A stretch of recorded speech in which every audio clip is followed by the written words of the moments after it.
ನಮಸ್ಕಾರ. ಮಹಾಭಾರತದ ಈ ಸಂಚಿಕೆಗೆ ತಮಗೆ ಸ್ವಾಗತ.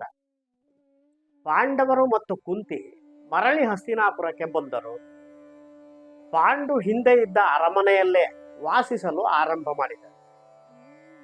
ಪಾಂಡವರು ಇಲ್ಲಿಯವರೆಗೆ ಆಶ್ರಮದಲ್ಲಿದ್ದರು. ಈಗ ರಾಜಯೋಗ್ಯವಾದ ಸೌಲಭ್ಯಗಳನ್ನು ಅನುಭವಿಸಲು ಪ್ರಾರಂಭ ಮಾಡಿದರು. ಪಾಂಡವರು ಮತ್ತು ಕೌರವರಿಗೆ ಭೀಷ್ಮ,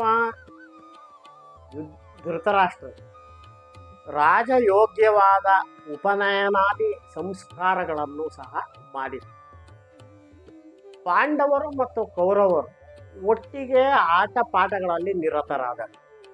ಆದರೆ ಪಾಂಡವರ ಕೈ ಈ ಆಟ ಪಾಠಗಳಲ್ಲೆಲ್ಲ ಮೇಲಾಯಿತು. ಏಕೆಂದರೆ ಅವರು ದೈವದ ಅಂಶದಿಂದ ಹುಟ್ಟಿದ್ದರು. ಅದರಲ್ಲಿಯೂ ಭೀಮನ ಫಲ ಬಹಳ ಹೆಚ್ಚಾಗಿತ್ತು. ಭೀಮನಿಗೆ ಈ ಮಧ್ಯೆ ಇನ್ನೊಂದು ಹೆಸರು ಬಂತು. ಅವನು ತಿನ್ನುವುದರಲ್ಲಿ ಅತಿ ಪ್ರಿಯನಾಗಿದ್ದ. ಎಷ್ಟು ಕೊಟ್ಟರೂ ಅವನ ಬಯಕೆ ಈಡೇರುತ್ತಿರಲಿಲ್ಲ. ಆದರೆ ಅವನ ಹೊಟ್ಟೆ ತೆಳ್ಳಗೆ ಇರುತ್ತಿತ್ತು. ಹೀಗಾಗಿ ಅವನಿಗೆ ವೃಕೋದರ ಎನ್ನುವ ಹೆಸರು ಬಂತು. ವೃಕೋದರ ಎಂದರೆ ಸಂಸ್ಕೃತದಲ್ಲಿ ವೃಕ ಎಂದರೆ ತೋಳ, ಉದರ ಎಂದರೆ ಹೊಟ್ಟೆ. ತೋಳವು ಎಷ್ಟು ತಿಂದರೂ ಅದರ ಹೊಟ್ಟೆ ಮಾತ್ರ ತೆಳ್ಳಗೆ ಕಾಣಿಸುತ್ತಿರುತ್ತದೆ. ಆ ರೀತಿ ಭೀಮನೂ ಇದ್ದ.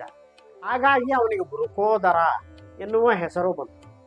ಜೊತೆಗೆ ಅವನಿಗೆ ಅಸೀಮ ಬಲವಿತ್ತು. ಎಷ್ಟು ಜನ ಕೌರವರು ಒಟ್ಟಿಗೆ ಬಿದ್ದರು ಅವನು ಅವರನ್ನು ನಿಭಾಯಿಸುತ್ತಿದ್ದ. ಕೆಲವು ಬಾರಿ ಅವನು ತುಂಟತನದಿಂದ ಭೂಮಿಯಲ್ಲಿದ್ದ ಧೂಳನ್ನೇ ಊದಿ ಅವರ ಕಣ್ಣಿಗೆ ಬೀಳುವಂತೆ ಮಾಡುತ್ತಿದ್ದ. ಮರದ ಮೇಲೆ ಕೌರವರು ಹಣ್ಣು ಕೀಳಲು ಹತ್ತಿದರೆ ಅವನು ಮರವನ್ನೇ ಅಲ್ಲಾಡಿಸಿ ಆ ಹಣ್ಣುಗಳ ಜೊತೆಗೆ ಕೌರವರು ಬೀಳುವಂತೆ ಮಾಡುತ್ತಿದ್ದ. ನೀರಿನಲ್ಲಿ ಆಟವಾಡುತ್ತಿದ್ದಾಗ 4-5 ಜನ ಕೌರವರನ್ನು ಒಟ್ಟಿಗೆ ನೀರಿನಲ್ಲಿ ಮುಳುಗಿಸಿ ತಮಾಷೆ ಮಾಡುತ್ತಿದ್ದ. ಹೀಗೆಲ್ಲ ಉಪಟಳವನ್ನು ಕೊಡುತ್ತಿದ್ದ. ಆದರೆ ಇದೆಲ್ಲ ಅವನು ಬಾಲ್ಯ ಸಹಜವಾದ ತುಂಟತನದಿಂದ ಮಾಡುತ್ತಿದ್ದನೇ ಹೊರತು ಯಾವುದೇ ತರವಾದ ದುರುದ್ದೇಶವೂ ಅವನಿಗಿರಲಿಲ್ಲ. ಆದರೆ ಅವನ ಬಲವನ್ನು ನೋಡಿ ಈ ಕೌರವರಿಗೆಲ್ಲ ಮತ್ಸರ ಉಂಟಾಯಿತು. ಈ ದುರ್ಯೋಧನನಿಗೆ ಅವನನ್ನು ಕಂಡರೆ ಆಗದಂತೆಯೇ ಆಯಿತು. ಅವನು ಮುಂಚೆಯೇ ದುಷ್ಟ. ನಾವು ನೆನೆಸಿಕೊಂಡರೆ ಅವನು ಹುಟ್ಟಿದಾಗ ದುರ್ಯೋಧನನಿಗೆ ಬೇರೆ ಪಂಡಿತರು ಸಲಹೆ ಮಾಡಿದ್ದರು, ಇವನನ್ನು ತ್ಯಜಿಸುವುದು ಸೂಕ್ತ, ಇವನಿಂದ ಕುಲದ ವಿನಾಶ ಖಚಿತ ಎಂದು. ಆದರೆ ಧೃತರಾಷ್ಟ್ರ ಇವನನ್ನು ತ್ಯಜಿಸಿರಲಿಲ್ಲ. ಈ ದುರ್ಯೋಧನ ಆಲೋಚನೆಗೆ ಮೊದಲು ಮಾಡಿದ, ಭೀಮನನ್ನು ನಾನು ಹೇಗಾದರೂ ಸಾಯಿಸಿದರೆ ಯುಧಿಷ್ಠಿರನನ್ನು ಮತ್ತು ಅವನ ತಮ್ಮಂದಿರನ್ನು ಬಂಧನದಲ್ಲಿಟ್ಟು ಮುಂದೆ ನಾನೇ ರಾಜ್ಯವಾಳಬಹುದು ಎಂದು. ಅದಕ್ಕೆ ಸರಿಯಾಗಿ ಕುತಂತ್ರಗಳನ್ನು ರೂಪಿಸಲು ತೊಡಗಿದ. ಅಲ್ಲಿ ಪ್ರಮಾಣ ಕೋಟಿ ಎನ್ನುವ ಸ್ಥಳವಿತ್ತು, ಗಂಗಾ ನದಿಯ ತೀರದಲ್ಲಿ. ಅಲ್ಲಿ ದುರ್ಯೋಧನ ತಾನೇ ಈ ಜಲಕ್ರೀಡೆಗಳನ್ನು ನಿರ್ಮಾಣ ಮಾಡಿಸಿದ. ದುರ್ಯೋಧನನ ಯೋಜನೆಯಲ್ಲಿ ಈ ಕೌರವರು ಪಾಂಡವರು ರಥಗಳ ಮೇಲೆ, ಆನೆಗಳ ಮೇಲೆ ಆ ಪ್ರಮಾಣ ಕೋಟಿಗೆ ಹೋದರು. ಬೆಳಗ್ಗಿನಿಂದ ಮಧ್ಯಾಹ್ನದವರೆಗೆ ಅವರು ಅಲ್ಲಿ ಕ್ರೀಡೆಗಳಲ್ಲಿ ನಿರತರಾದರು. ನಂತರ ಮಧ್ಯಾಹ್ನ ಭೋಜನ ಶಾಲೆಯಲ್ಲಿ ಭೋಜನವಾಯಿತು. ಎಲ್ಲರೂ ಒಬ್ಬರಿಗೊಬ್ಬರು ಖಾದ್ಯಗಳನ್ನು ತಿನ್ನಿಸಿದರು. ಆ ಸಮಯದಲ್ಲಿ ದುರ್ಯೋಧನ ಆತ್ಮೀಯನಂತೆ ನಟಿಸುತ್ತಾ ಭೀಮನಿಗೆ ವಿಷಮಿಶ್ರಿತ ಪಾಯಸವನ್ನು, ವಿಷಮಿಶ್ರಿತ ಲಾಡುಗಳನ್ನು ತಾನೇ ಕೈಯಾರೆ ಅವನಿಗೆ ತಿನ್ನಿಸಿದ. ನಂತರ ಎಲ್ಲರೂ ಜಲಕ್ರೀಡೆಯಲ್ಲಿ ಮಗ್ನರಾದರು. ಅವರವರೇ ಸಂತೋಷದಲ್ಲಿದ್ದರು. ಎಲ್ಲರೂ ನಂತರ ಬೇಗ ಹೊರ ಬಂದರು. ಆದರೆ ಭೀಮ ಜಲಕ್ರೀಡೆಯಲ್ಲೇ ಇದ್ದ. ನಂತರ ವಿಷದ ಪ್ರಭಾವ ಏರಿದನು. ಅವನು ಸುಸ್ತಾಗಿ ಬಂದು ದಡಕ್ಕೆ ಬಂದು ಬಿದ್ದ. ಅಲ್ಲಿ ಅವನ ಪ್ರಜ್ಞೆ ತಪ್ಪಿಹೋಯಿತು. ದುರ್ಯೋಧನ ಇದನ್ನು ಗಮನಿಸುತ್ತಲೇ ಇದ್ದ. ದುರ್ಯೋಧನ ಒಬ್ಬನೇ ಬಂದು ಪ್ರಜ್ಞೆ ತಪ್ಪಿ ಬಿದ್ದಿದ್ದ ಭೀಮನನ್ನು ಅಲ್ಲೇ ಇದ್ದ ಬಳ್ಳಿಗಳಿಂದ ಕಟ್ಟಿ ಹಾಕಿ ನಂತರ ಅವನನ್ನು ಗಂಗಾ ನದಿಯಲ್ಲಿ ಮುಳುಗಿಸಿ. ಆ ಭಾಗದ ಗಂಗಾ ನದಿಯ ತಳದಲ್ಲಿ ನಾಗಲೋಕವಿತ್ತು. ಯಾವಾಗ ಭೀಮನ ದೇಹ ತಳಕ್ಕೆ ಸೇರಿತೋ ಅಪರಿಚಿತನೊಬ್ಬ ಬಂದ ಎಂದು ಅಲ್ಲಿ ಸರ್ಪಗಳು ಬಂದು ಇವನನ್ನು ಕಚ್ಚಿದವು. ಆ ಸರ್ಪಗಳ ವಿಷ ಭೀಮನ ದೇಹದಲ್ಲಿದ್ದ ವಿಷಕ್ಕೆ ಹೊಡೆಯಿತು. ಈ ಭೀಮನ ದೇಹದಲ್ಲಿದ್ದ ವಿಷ ನಿವಾರಣೆಯಾಯಿತು. ಭೀಮನಿಗೆ ಎಚ್ಚರವಾಯಿತು. ತಕ್ಷಣ ತನ್ನ ಕಟ್ಟುಗಳನ್ನು ಇಳಿಸಿಕೊಂಡ ಈ ಸರ್ಪಗಳೊಂದಿಗೆ ಹೋರಾಡಲು ಶುರು ಮಾಡಿದ. ಅವಕ್ಕೆ ಗಾಯಗಳನ್ನು ಮಾಡಿದ.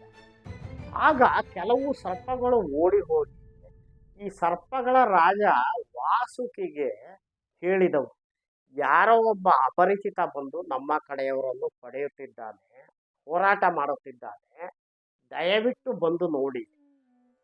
ಆಗ ವಾಸುಕಿ ತನ್ನ ಆಸ್ಥಾನದ ಕೆಲವು ಹಿರಿಯರೊಡನೆ ಅಲ್ಲಿಗೆ ಬಂದ.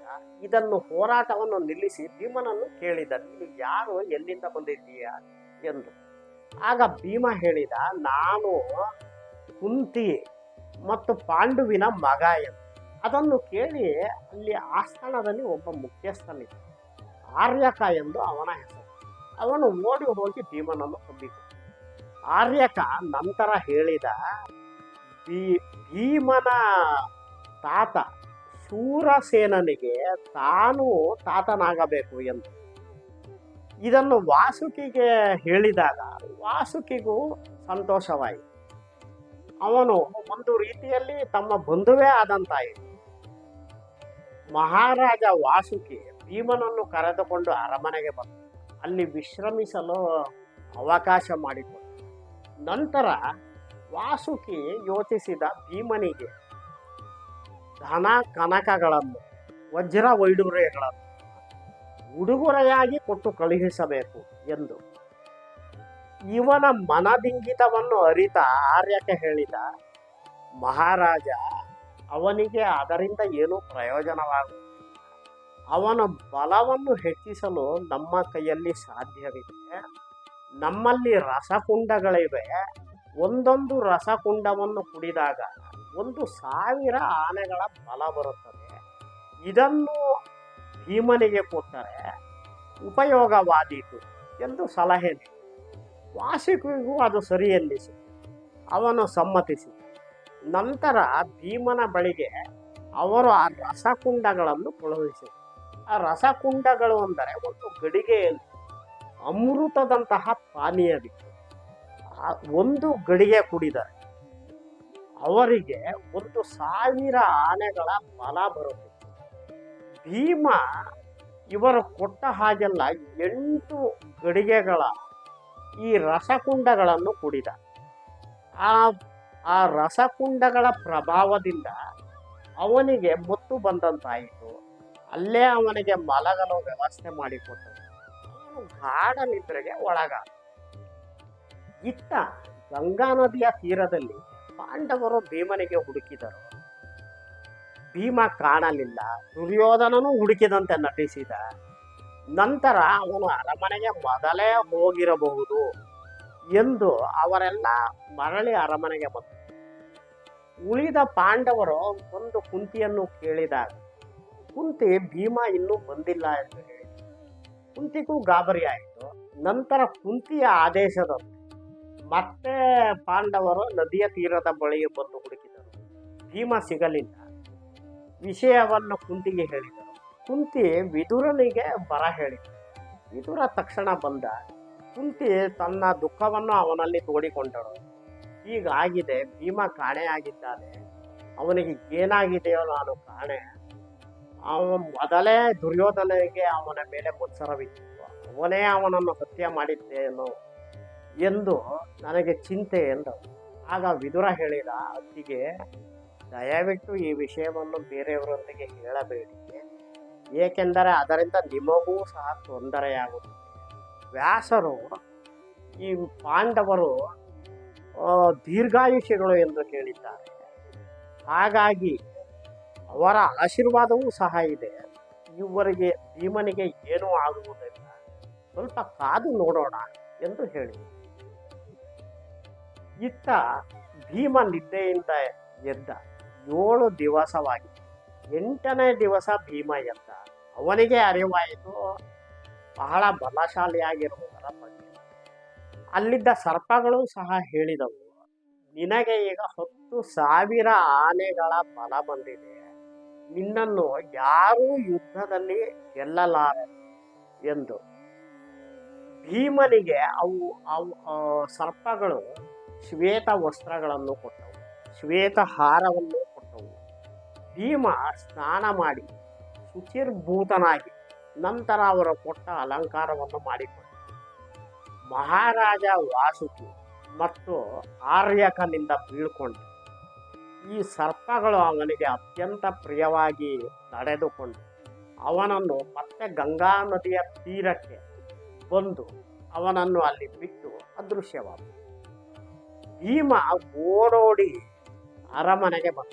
ಅವನನ್ನು ನೋಡಿದೊಡನೆ ಕುಂತಿ ಮತ್ತು ಪಾಂಡವರು ಅವನನ್ನು ಗಾಢವಾಗಿ ತಬ್ಬಿಕೊಂಡರು. ನಂತರ ಭೀಮ ಸವಿವರವಾಗಿ ತನಗೆ ಏನಾಯಿತು ಎನ್ನುವುದನ್ನು ಹೇಳಿದ. ದುರ್ಯೋಧನ ವಿಷಪ್ರಾಶನವನ್ನು ಮಾಡಿಸಿ ನಂತರ ತನ್ನನ್ನು ಗಂಗಾ ನದಿಯಲ್ಲಿ ಮುಳುಗಿಸಿ ನಾಗಲೋಕಕ್ಕೆ ಹೋಗಿದ್ದು, ಆರ್ಯಕನ ಭೇಟಿ, ರಸಕುಂಡಗಳನ್ನು ಕುಡಿದಿದ್ದು, ತನಗೆ ಹೆಚ್ಚಾದ ಬಲ ಬಂದಿತ್ತು, ಇವು ಎಲ್ಲವನ್ನು ಹೇಳಿದ. ಇವು ಎಲ್ಲವನ್ನು ಕೇಳಿದ ನಂತರ ಯುಧಿಷ್ಠಿರ ಹೇಳಿದ, ಈ ವಿಷಯವನ್ನು ನಾವು ಯಾರಲ್ಲಿಯೂ ಹೇಳುವುದು ಬೇಡ, ಇನ್ನು ಮುಂದೆ ನಾವು ಬಹಳ ಜಾಗರೂಕರಾಗಿರುವುದು ಒಳ್ಳೆಯದು ಎಂದ. ಮಾರನೆಯ ದಿನ ದುರ್ಯೋಧನ ಭೀಮನನ್ನು ನೋಡಿ ಆಶ್ಚರ್ಯಚಕಿತನಾದ. ಅವನಿಗೆ ಬಹಳ ನಿರಾಸೆ ಆಯಿತು, ಇವನು ಸಾಯಲಿಲ್ಲವಲ್ಲ ಎಂದು. ನಂತರ ಈ ದುರ್ಯೋಧನ ಇದೇ ರೀತಿಯ ಕುತಂತ್ರಗಳನ್ನು ಮಾಡುತ್ತಾ ಬಂದ. ಮತ್ತೊಮ್ಮೆ ಇವನಿಗೆ ವಿಷಪ್ರಾಶನ ಮಾಡಲು ಯತ್ನಿಸಿದ. ಆದರೆ ಧೃತರಾಷ್ಟ್ರನ ದಾಸಿ ಪುತ್ರ ಯುಯುತ್ಸುವಿನಿಂದ ಪಾಂಡವರಿಗೆ ಈ ವಿಷಯ ತಿಳಿಯಿತು. ಹೀಗೆ ಹಲವಾರು ಕುತಂತ್ರಗಳನ್ನು ದುರ್ಯೋಧನ ಮಾಡಿ, ಆದರೆ ಪಾಂಡವರು ಇವೆಲ್ಲವನ್ನೂ ಸಹಿಸಿಕೊಂಡು ತಮ್ಮ ಕೋಪವನ್ನು ಒಳಗೆ ಅದುಮಿಕೊಂಡು ಶಾಂತರಾಗಿ ಇದ್ದರು. ಧೃತರಾಷ್ಟ್ರನಿಗೂ ದುರ್ಯೋಧನ ತನ್ನ ತಮ್ಮನ ಮಕ್ಕಳ ಮೇಲೆ ವೈರವನ್ನು ಸಾಧಿಸುತ್ತಿರುವ ವಿಷಯ ತಿಳಿಯಿತು. ಈ ಮಧ್ಯೆ ಭೀಷ್ಮ ಮತ್ತು ಧೃತರಾಷ್ಟ್ರ ಕೃಪಾಚಾರ್ಯರ ಬಳಿ ಇವರನ್ನು ಪಾಠಗಳಿಗೆ ಸಹ ಸೇರಿಸಿದರು. ಕೃಪಾಚಾರ್ಯರು ವೇದಾಂಗ ಪಾರಂಗತರಾಗಿದ್ದರು, ಧನುರ್ವಿದ್ಯಾ ನಿಪುಣರಾಗಿದ್ದರು. ಅವರು ಈ ಕೌರವ ಪಾಂಡವರಿಗೆ ಯದುವಂಶದ ರಾಜಕುಮಾರ, ವೃಷ್ಣಿವಂಶದ ರಾಜಕುಮಾರ ಪಾಠಗಳನ್ನು ಹೇಳಿಕೊಡುತ್ತಿದ್ದರು. ಮುಂದೆ ಗುರು ದ್ರೋಣಾಚಾರ್ಯರ ಪ್ರವೇಶ ಹಸ್ತಿನಾಪುರದಲ್ಲಿ ಹೇಗಾಯಿತು ಎನ್ನುವುದನ್ನು ಮುಂದಿನ ಸಂಚಿಕೆಯಲ್ಲಿ ನೋಡೋಣ. ನಮಸ್ಕಾರ.